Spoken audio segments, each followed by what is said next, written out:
Урматтуу төрага, урматтуу депутаттар, Алмазбек Акынжанович. Мына айла жоктон 2 жол сизге кайрылганга туура келип атат. Оштогу Кара Суу базарындагы чатак бүтпөй койду. Өткөндө айтканбыз. Ал жерде 300 кишини кызыл китеби менен боздоткон атасыңар. Урматтуу Акылбек Үсөнбековичке айтып барыңыз. Сотко берген чечимин кайра алсын.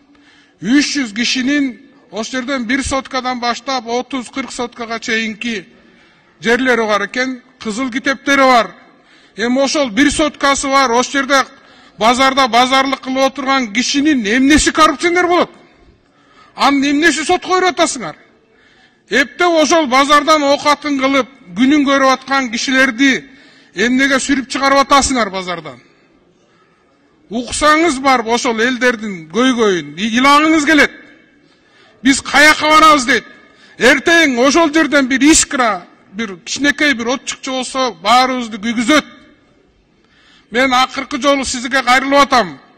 Отту тутандырбай, өкмөт ошол сотко берген ишинен кайтсын. Ошол жердеги 300 киши Кара Суу базарында эмгек кылып аткан байкуштардын жайына койгула. Бул күндөрдө өтөт. Biz bunun bарын көргөнбүз. Ошо жактагы алган мен талап кылдым элем. Кайсыл чечим менен ГЧПга бердиңер? Эмне үчүн энесине каттатып койгон?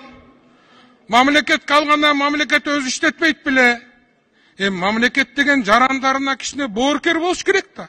Мамлекет эл үчүн, жаран үчүн бар да. Алмазбек Акынжанович, мен сизге дагы бир жолу кайрылам, өтүнөм.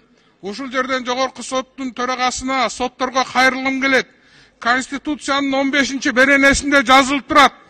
Жеке менчик кол тийгиз деп. Ошонун негизинде карап аткан Оштогу Кара Суу базары боюнча ишти адилеттүү түрдө карап бериңиздерди суранабыз.